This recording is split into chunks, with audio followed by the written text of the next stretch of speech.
Welcome everyone to Leadership Sarpy Legacy Project. Today we're joined by Group 4. Please take it away. Hi, I'm Sherry Kuhn. I'm with Centris Federal Credit Union. I am Kate Gatewood. I am with the Sarpy County Attorney's Office in the Civil Division. Hello, my name is Matthew Gelsvig and I am with DOR Group. Hi, my name is Amanda Preister and I'm with CIT Bank, formerly known as Mutual of Omaha Bank. Hi, my name is Todd Santoro and I'm with Clean Wash Laundry Systems.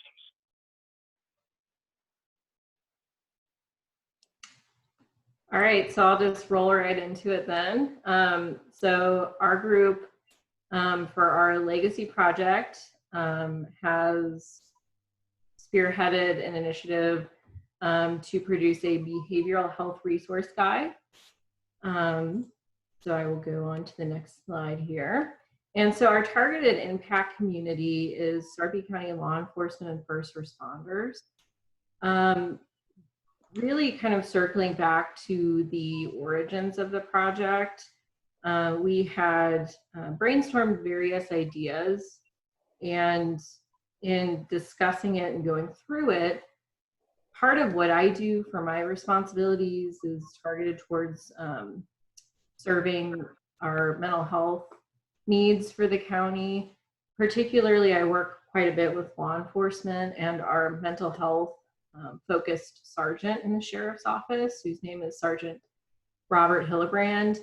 And I met with Rob over the phone and we discussed ideas because there's a lot of projects that we have kind of in our back pocket, but for various reasons, they often get backburnered, but that's not to say that they're not important or necessary. It's just kind of the nature of the beast and business. And so Rob had mentioned and proposed an idea to produce a field guide for area law enforcement in particular, but it could also be equally useful for first responders who have contact with persons in mental health crisis and or other crises related to behavioral health issues. And that addresses the need that, often these calls and contacts are highly stressful, and having a quick resource guide at the ready that has distilled information is highly useful for our first responders and law enforcement.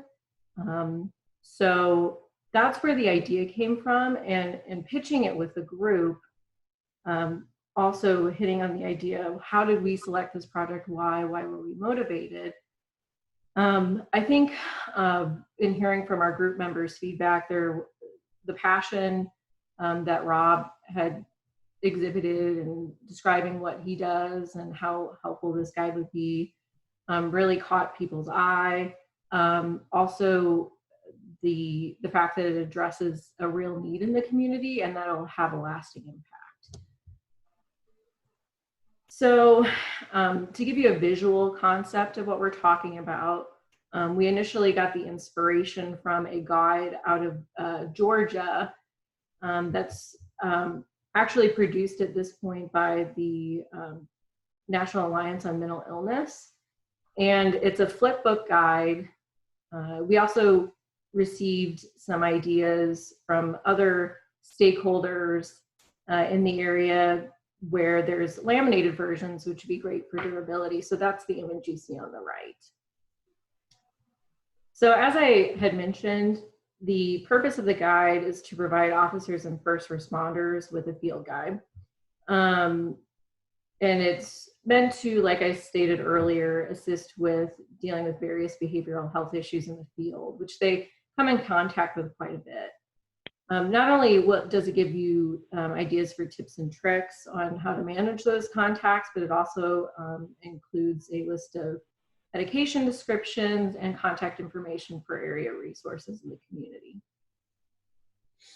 So our goals are to have this guide handed out at crisis intervention team training sessions, which occur normally, when we're not in the COVID-19 era, quarterly thereabouts. And Sergeant Hillebrand is an instructor for that, so it's kind of a natural venue to distribute those guides.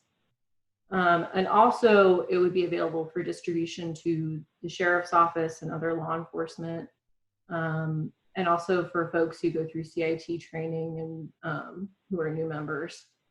And then the hope is that it will be useful and will be utilized by other agencies in other counties, cities, and possibly statewide. So this is what a hard copy of our guide looks like. The content appears. It's, as I've learned, grayscale, I am told, and black and white.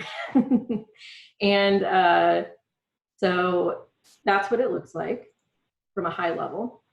And then this is basically our distilled version of what would more or less be the table of contents. So as you can see, it goes over tips for how to manage those contacts. And then there are a couple pages that are targeted specifically for law enforcement for emergency protective custody of adults when folks are in crisis. And also temporary custody for juveniles, which is the counterpart to that in the juvenile system. And then of course there's other contacts and medication lists, resources there for them.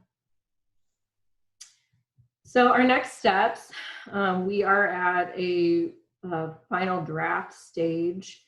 The guide is ready for a peer review process, which I think is particularly necessary for a resource like this to ensure that it will be utilized by law enforcement and meet their needs. We have gotten quotes to see how much it would cost for printing purposes.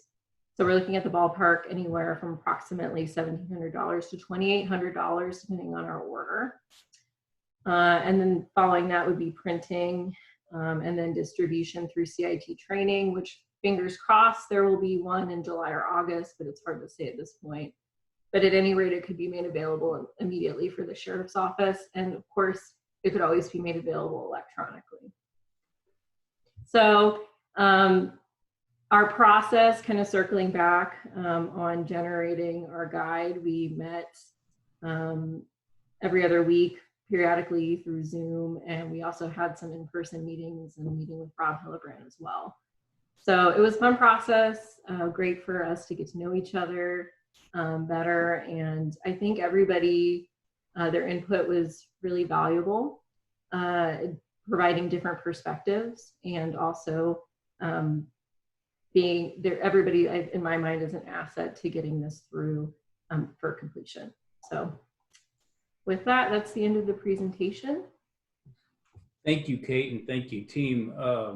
Definitely, I think there's, you can see the value being able to provide a tool like that and resource to the first responders.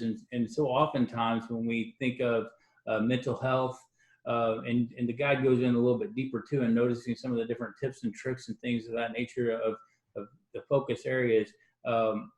It's mental health is just kind of a forgotten area. And so, you know, kudos to you guys for being able to recognize a need and then come up with something. And as you mentioned, it's, you know, this area or city is the first, but there's an opportunity for this guide to be shared with other counties and provide a resource that can have a lasting impact. So again, thank you. Appreciate all your guys' time and effort.